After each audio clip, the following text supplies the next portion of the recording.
iniciar a gravação da aula. Pronto, agora tá gravando. Vou pegar um copo de água ali, tá bom? Então, gente, a natalidade. O que é a natalidade? Ela diz respeito ao número de nascimentos em determinada população, né? Então, quanto maior o número de filhos por mulher, né? Ou quanto maior o número de filhos por pessoas que são portadoras de útero, porque a gente tem que considerar que homens trans, né? Também tem útero, também tem capacidade reprodutiva, né? Então, quanto maior esse número de filhos, maior vai ser a taxa de natalidade dessa população, né? Ela pode ser explicada, pessoal, a partir de vários motivos, né? A partir de várias motivações individuais e coletivas, né? Entre os fatores individuais que ajudam a gente a entender como que a natalidade se comporta, a gente tem a biologia, né? Dos fatores individuais, tá, pessoal? De fatores que dizem respeito só ao indivíduo, que não são uma capacidade política, né? Que não são uma capacidade social, são fatores que dizem respeito ao indivíduo. Então a gente tem aqui a biologia, né? Então, por exemplo, às vezes você tem uma população em que a incidência de alguma doença no colo do útero ou alguma doença relacionada ao hormônio, a hormonização dessa população, impede que a taxa de natalidade seja tão alta, né? Ou então uma mulher que nasce com algum problema hormonal ou que tem algum problema nos cromossomos, ela acaba não sendo capaz de gerar um filho, né? E isso tudo vai entrar aqui na questão da biologia, né? Dos fatores biológicos que são individuais. A idade, né? A idade é uma questão individual também, e ela afeta por tirar alguns indivíduos da idade reprodutiva, né? Então, mulheres ou pessoas com útero antes da menarca, que é a primeira menstruação, e depois da menopausa, não têm capacidade reprodutiva, né? Então, por conta disso, a idade é uma variável individual que interfere na natalidade, ok? Ficou claro até aqui, pessoal? Uhum. Alguma dúvida? Sim. Não. Beleza. O estilo de vida, gente, ele também afeta a capacidade reprodutiva, né? Ele também determina quantos filhos essa pessoa vai ter, né? Então até o tabagismo pode ser uma influência, o comportamento sexual, né? Então se a pessoa é heterossexual, se ela é lésbica, se ela é bissexual, isso tudo interfere na natalidade dessa população, né? E a condição emocional, gente, até inclusive por causa do uso de medicamentos, por exemplo, de alguns antidepressivos, de algumas outros tipos de medicamentos, essa pessoa pode ser impossibilitada de ter filhos, ou então não está nos planos dela, porque ela está priorizando cuidar desse emocional, né? Ou então uma própria indisposição, né? Não quero ter filhos e ponto final. Isso são todos fatores individuais, né? E quando a gente fala dos fatores coletivos, esses fatores coletivos, gente, eles se relacionam com a política, com a sociedade e com a cultura, né? Então, o primeiro que a gente pode citar é o acesso à educação, tá, pessoal? Especialmente a educação sexual, né? Então, aprender sobre métodos contraceptivos, né? Um planejamento familiar, o acesso, por exemplo, à camisinha, a pílula do dia seguinte, a pílula anticoncepcional, né? Ter o acesso ao conhecimento, né, sobre esses métodos, eles são todos decorrentes de um fator coletivo, da qualidade da educação que é dada pelo governo federal, né? Federal, estadual, municipal.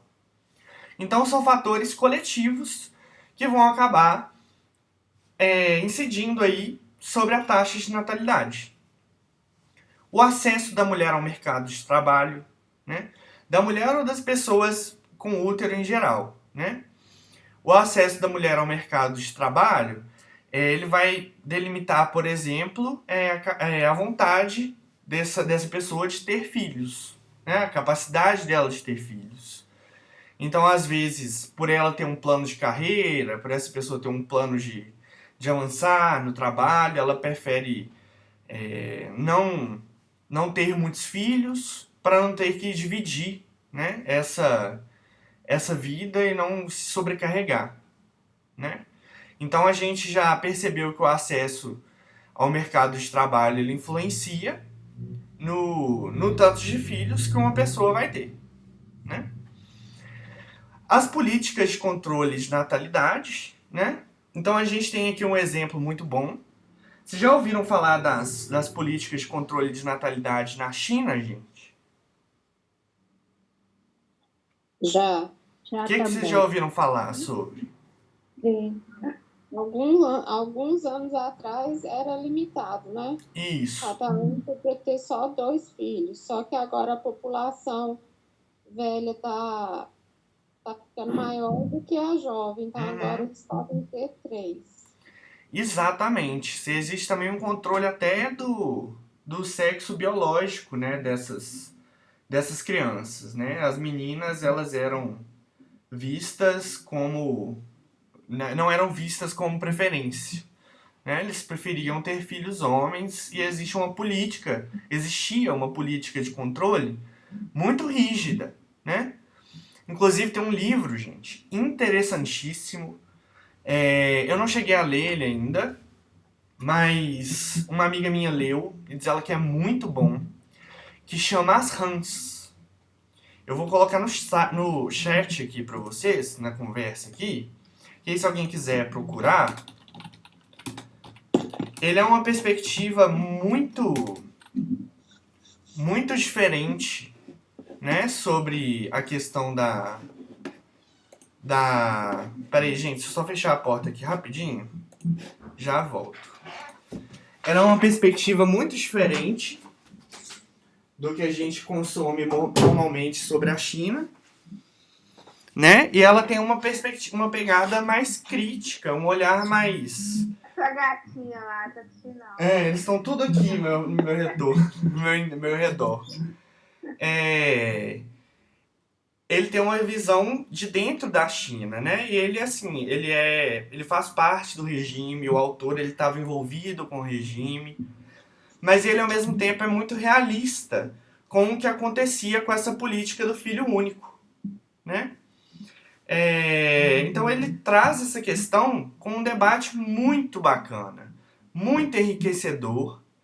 Então eu recomendo demais que a gente procure fontes que não sejam muito parciais, né, sobre o olhar do que aconteceu, né, que sejam fontes mais críticas, mais pé no chão, menos sensacionalistas sobre a questão da China, né? Mas aí, gente, o interessante aqui que eu queria trazer para vocês vocês acham que a política de controle da natalidade ela é uma exclusividade da China? Vocês acham que isso só aconteceu na China? No Brasil. No Brasil, onde mais? Não, deveria de ser. Eu não sei se é, não. Não devia limitar mesmo a quantidade de menino para nascer. Mas isso é complicado, né? Porque, assim, a superpopulação, né? A gente vai até conversar sobre isso nas próximas aulas. Ela, na verdade, não é um problema, tá, gente? A gente tem essa ilusão de que ela é um problema, mas ela não é, tá? A gente tem um problema muito maior de distribuição de recursos do que de gente para consumir esses recursos, né? Então, quando a gente fala que existe uma superpopulação, a gente está dando uma certa desculpa para um problema que é do nosso sistema econômico, sabe? E não um problema individual, do tanto de filho que as pessoas têm, sabe? Mas apesar disso, você tem políticas de Estado, né? Políticas do governo, que são totalmente a favor do controle da natalidade e da sexualidade humana, né? Então você tem, por exemplo, esse órgão aqui que eu vou escrever no chat também, que é norte-americano, chama Planned Parenthood. Escrevi aí como é que escreve ele aí no chat. Vocês podem dar uma olhadinha depois. E é muito interessante, gente, porque é um programa de controle da natalidade em que vários artistas se envolvem e sem nenhum tipo de crítica para a finalidade daquilo ali, né? A gente vai falar muito sobre isso, especialmente na aula depois de migrações, em que a gente vai ver que existe algumas teorias que dizem que esse problema da natalidade desenfreada é um problema sério e que precisa de controle. Mas na realidade o problema é muito maior do que isso. É um problema de acesso, é um problema de divisão de recurso, de acesso ao recurso, de concentração de renda, de concentração de recursos, né? Que acabam caindo aí em cima da natalidade, do tanto de filhos, dessas questões que, na verdade, não tem muito a ver com o que de fato é o problema, né? E por último, a gente tem o papel da mulher na sociedade, né? Quando as mulheres elas assumem postos de mais poder, né, você acaba tendo uma taxa de natalidade menor, né? Elas acabam priorizando carreiras, elas acabam priorizando outras questões, e a sociedade patriarcal ela tem esse olhar para a mulher que é muito como se servisse apenas para cuidar dos filhos, né? Para dar esse apoio doméstico e para reprodução, né? Então, quando a mulher ela assume outro posto dentro da sociedade, como é lida não como um mecanismo de reprodução, e sim como um ser humano, né? Que é uma coisa que a sociedade patriarcal se recusa a reconhecer, a gente tem uma queda na taxa de natalidade, né? Que as mulheres podem ter plano de carreira, acesso a métodos contraceptivos e várias outras questões, ok? Alguma dúvida até aqui, pessoal? Algum pontuamento, alguma coisa que vocês querem apontar? Eu acho, professor, que existe vários métodos, né? E assim, nos postos de saúde tem tudo. Tem anticoncepcional, tem orientação, tem programa familiar, tem o DIU, tem assim, um monte de coisa. Hoje, antigamente eu até pensaria que a educação influenciava muito, porque antigamente não se falava sobre isso naturalmente. A gente, né, antigamente as mulheres realmente eram vistas só para ter filho e ser dona de casa. Mas hoje não. Hoje, assim, as meninas de 12 anos, elas já são formadas praticamente uma mulher. Muitas delas já são mesmo mulheres, muitas engravidam. Então, assim, eu não sei onde é que está o erro, nem o que acontece, não. Mas, assim, por falta de método, eu não concordo, não. Entendi. Eu não concordo, porque eu acho que tem. E hoje, com a facilidade que a gente tem, assim, né, celular, internet e tal, não sei o quê, então, assim, eles sabem muito mais que a gente. Eu com 43, as meninas de 13 sabem muito mais do que eu. Então, assim, eu não acho que seja por isso, né? Então, mas o que acontece? Acaba que a gente, em comparação com há anos atrás, né? Se a gente pegar, por exemplo, a década de 90 e os anos 2010, né? A gente vai ver que teve uma diferença muito grande na gravidez na adolescência, por exemplo, né? A gente teve uma diferença muito grande na taxa de natalidade. Ela caiu bastante no Brasil. E isso se deve ao acesso à educação, né? Ao acesso da mulher ao mercado de trabalho, às políticas de controle da natalidade e ao papel que a mulher está exercendo nessa sociedade, né? O problema é que, apesar da gente ter avanços significativos, a gente também tem retrocessos que são significativos, né? Então, assim, é claro que existe um acesso à informação muito mais ampliado, mas a gente não pode desconsiderar que a gente tem outros fatores que também pesam muito, né, nessa questão. A gente tem um discurso agora de uma escola que ela é muito conservadora, né? Que é uma escola sem educação sexual, né, por exemplo. E a gente estava fervilhando com esses debates algumas décadas atrás, né? E esses debates, eles levaram muito essa questão para frente, né? Impediram a gravidez na adolescência, por exemplo, impediram uma série de questões. Com o retrocesso nesses avanços, a gente tende a ter um retorno desses problemas, né? Até mesmo o pagamento desigual entre mulheres e homens, ele é uma condicionante para essa natalidade, né? Porque às vezes mesmo com todo um plano de carreira, essa carreira não vale a pena, né? Então, assim, são várias questões que a gente acaba pegando um recorte da realidade e generalizando. Mas se a gente olhar os dados, né, se a gente ampliar nosso olhar, a gente vai ver que isso já avançou muito, sim, mas a gente tende a um retrocesso, né? E esse retrocesso tende a aumentar a taxa de natalidade. Entendeu? Se fosse para eu ter filho, se eu tivesse na minha cabeça, se fosse para eu ter filho, eu não teria tido meu filho na época que eu tive. Apesar que foi justamente por causa disso, falta de informação, Sim. descuido e tal. Eu não teria tido ele tão cedo. Eu ia buscar a minha independência toda financeira. Provavelmente eu nem teria tido ele. Teria tido outro filho de outro lugar, de outro jeito. Sim. Então, assim, né? é muito importante que a gente entenda que essas questões, elas estão todas interligadas, né? E que o avanço ou retrocesso, ele afeta aí na natalidade, né? E quando a gente vai trabalhar, que a gente é mulher, hoje eu não sei, porque já tem muito tempo que eu não trabalho registrado.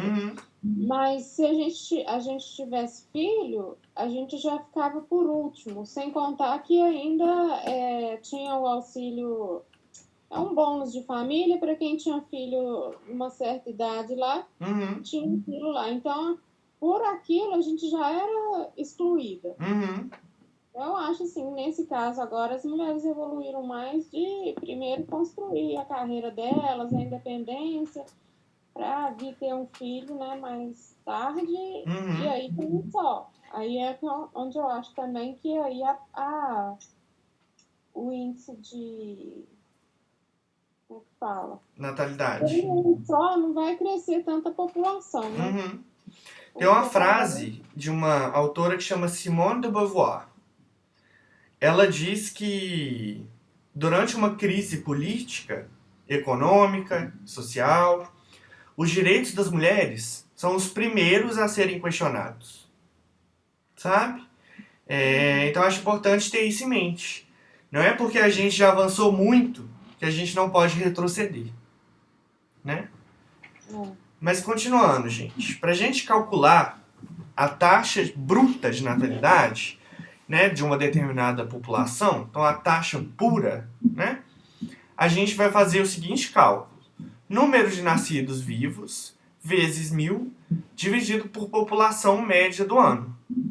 Um cálculo muito simples, tá?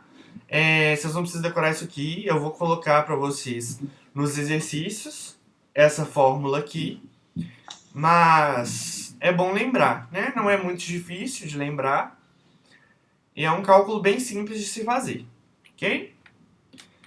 Então, gente, outra coisa que é importante a gente falar. A natalidade, ela é diferente da fecundidade, tá, gente? Natalidade é quantos nascidos vivos tiveram determinada população. Fecundidade é uma estimativa, né? Você está estimando quantos nascimentos pode ter nessa população. Mas você não está fechando isso aí, né? É uma perspectiva, né? Você está fazendo uma perspectiva, uma possibilidade sobre esses possíveis nascimentos aí, né? E é muito importante você fazer essa estimativa, porque você pode fazer, por exemplo, um planejamento de transporte público, de atendimento de creche, né? De uma determinada população. Então, esses dados estatísticos, eles são muito importantes, né? E a fecundidade diz respeito de mulheres da menarca até a menopausa. Então, de 15 a 49 anos. É a partir desse número que é feita a estimativa. Tranquilo? Alguma dúvida? Ô, professor, Oi. sabe o que eu fico observando também? É Hum. que, tipo assim, por mais informação que as meninas têm hoje em dia, mas às vezes não tem uma orientação em casa Uhum. dos pais. Porque às vezes começa a namorar com 15, 16, o pai, a mãe acha que vai ficar namorando 2, 3 anos sem fazer nada. E não vai, gente, não Uhum. vai. Então, assim, eu acho que se tivesse uma orientação melhor dos pais em casa, não é que você vai incentivar seu filho a ter relação sexual cedo. Uhum. Mas a questão, assim, que você tem que conversar, você tem que orientar. Porque na hora que eles acharem que é o momento certo, para poder se prevenir. E outra coisa também, é só a mulher que tem que ser orientada, o homem não. Eu, por exemplo, eu nunca tive muita essa preocupação porque meu filho é gay. Então, mas se fosse caso contrário, eu também ia orientar meu filho. Porque eu acho assim, se ele tivesse uma irmã, ele não gostaria que fizesse com a irmã dele, talvez que ele fosse ficar fazendo com as filhas dos outros, por exemplo. Engravidar uma menina, não assumir o filho, não cuidar. Então, eu acho que falta muito essa questão também, sabe? Porque como a mulher carrega a barriga, então, assim, a carga toda só cai sobre ela. O homem também, ele também tem que ser orientado nessas questões. Ele também tem a obrigação de orientar o filho, tanto quanto a mulher. Com certeza. Né? Mas eu acredito que existem alguns empecilhos muito grandes, né, para as pessoas entenderem a importância de se educar os homens. Que é, primeiro, na nossa cultura, que é patriarcal, ser o pegador é bonito. Né? Exatamente. É o que o menino aprende desde pequeno. É só isso que os pais ensinam. Que ser o pegador é bonito. Segundo, a gente desconsidera que uma mulher ela vai ficar grávida por 9 meses. O homem pode engravidar várias num curto período de tempo. Exatamente. Né? E outra coisa que é muito interessante é que existe realmente uma responsabilização da mulher. Né? Quando a gente fala de educação sexual, a gente tem que levar em conta tanto homens, quanto mulheres, quanto pessoas que se identificam com outros gêneros, né? Porque todos fazem sexo. Então é muito importante que você tenha uma educação sexual que ela é generalizada, né? Que os homens aprendam a importância de se proteger, não só para não gerar filhos, né? Aqueles que não são heterossexuais, que eles tenham cuidado com as doenças sexualmente transmissíveis, né? Sim. Mas se desconsidera isso tudo para jogar uma responsabilidade em cima da mulher, né? Só a mulher. Podemos continuar? Sim. Então vamos lá. Gente, a gente falta 10 minutos pra gente acabar. Então acho que não vai dar tempo de passar tudo. Mas qualquer coisa, se não der tempo, a gente continua na próxima aula. A mortalidade, pessoal, ela diz respeito, então, ela tem uma relação negativa com esse crescimento da população, né? Ela vai jogar esse crescimento para baixo. E ela tem ela é o risco de morte, né, em determinada população. Ela se relaciona com a idade também, né? Isso é muito interessante da gente pensar. Ela se relaciona com a idade porque quanto mais velho, mais risco de morte, mas também nos primeiros meses de vida, esse risco também é muito alto, né? Então, tanto em populações muito jovens quanto em populações muito velhas, a mortalidade é alta. Beleza? Alguma dúvida? Não. Então, gente, a mortalidade também é afetada por fatores individuais e coletivos. Os fatores individuais são a herança genética, o estilo de vida, então o tabagismo, o alcoolismo, né, etc. A atividade profissional e a idade. Os fatores coletivos são as condições econômicas, sociais e culturais, né? Quanto mais pobre determinada população, mais costuma morrer, né? Desigualdade também, quanto mais desigual, mais violenta tende a ser uma sociedade. As condições ambientais, como o saneamento básico, e a qualidade e acesso ao sistema de saúde. Então, um sistema de saúde público de qualidade, principalmente, mas público já basta, tende a diminuir a taxa de mortalidade. Ficou claro, pessoal? Sim, meu Deus. Quer dizer, para mim. Sim. Então, gente, a taxa de mortalidade, se faz um cálculo muito parecido com a da natalidade. Só que é número de óbitos vezes 1.000 dividido pela população média do ano. Tranquilo? Uhum. Tranquilo. E o crescimento natural, gente, o crescimento natural, ele nada mais é do que o crescimento daqueles de populações fechadas, né? Então, em populações em que você não tem migração, você não tem movimento ali entre outras populações, a gente tem um crescimento natural. É claro que isso é virtualmente impossível, né, gente? Você tem uma população que não se movimenta, que não migra. Mas, se a gente colocar uma população numa redoma, deixar ela ali dentro, a gente vai ter um crescimento natural. E ele é dado por taxa bruta de natalidade menos taxa bruta de mortalidade. Beleza? Esse crescimento também pode ser negativo, gente. Em populações que mais morrem do que nascem. Né? Perfeito isso aqui, pessoal? Crescimento natural, então, está relacionado com a não migração, os que estão dentro de um único lugar? Isso aqui, na verdade, é impossível, né? Porque toda a população migra. De alguma forma, ela migra. Mas se a gente isolasse a população, a gente teria só o crescimento natural. Eles respeitam só a natalidade e a mortalidade. Entendido? Sim, obrigada. Perfeito. Vocês já ouviram falar do IBGE, gente? Sim. Vocês sabem o que é censo? Instituto Brasileiro de Geografia e Estatística. Exatamente. Vocês sabem o que é censo? Sim. O que é o censo? É um instituto de IBGE que manda as pessoas para poder ver como está a população, se cresceu, se aumentou. Exatamente. Você vai ter uma série de perguntas que vão pintar um panorama dessa população estudada, né? Elas vão dar o rosto dessa população. E isso é muito importante para políticas públicas, tanto de educação quanto de transporte, né? Quanto de outros tipos de saúde, outras áreas que é importante que a gente trace políticas públicas, né? E é aí que a gente vai entender as taxas de natalidade e mortalidade do nosso país. Ok? O que aconteceu, gente? O novo censo era para ser realizado em 2020. Só que ele é conduzido de 10 em 10 anos. Só que a pandemia veio e, infelizmente, a gente teve que adiar o censo. Mas em 2021, quando ele era para acontecer, o governo confirma que não haverá censo do IBGE em 2021 e que o orçamento da pesquisa foi reduzido de 2 bilhões para cerca de 50 milhões. Além disso, pessoal, a gente teve uma série de cortes nas perguntas feitas na pesquisa, né? Você teve uma reestruturação que empobreceu muito a pesquisa censitária no Brasil. Isso é o que a gente chama de apagão de dados, tá, gente? Sem censo não dá para ter política pública eficiente, tá?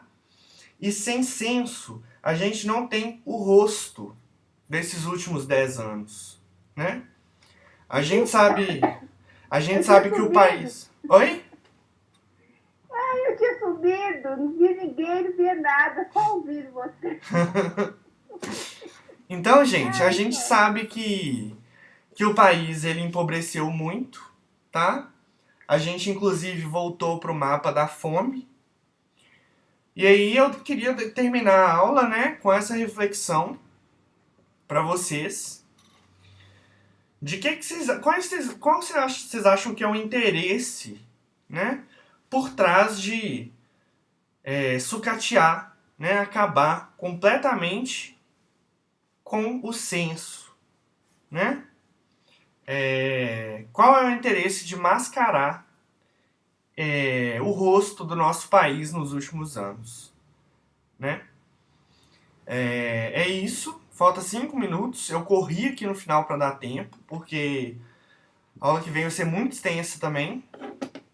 Mas queria agradecer a presença de vocês. Foi muito interessante nosso debate. Gabriel, Oi, é o Graça. interesse de mascarar o quê? O rosto? O rosto do nosso país. Tá bom? Eu vou deixar essa reflexão aí para vocês. Qualquer dúvida que vocês tiverem, vocês podem me chamar no WhatsApp. Eu vou preparar as questões e posto até amanhã para vocês, tá bom? Quem não me enviou as questões da última aula ainda, tem até amanhã para fazer isso, tá? Então, gente, muito obrigado e uma boa noite a todos e todas, beleza? Obrigado, professor. Tchau. Até mais, gente. Obrigada. Boa noite, professor. Boa noite a todos. Boa noite. Boa noite a todos. Boa noite.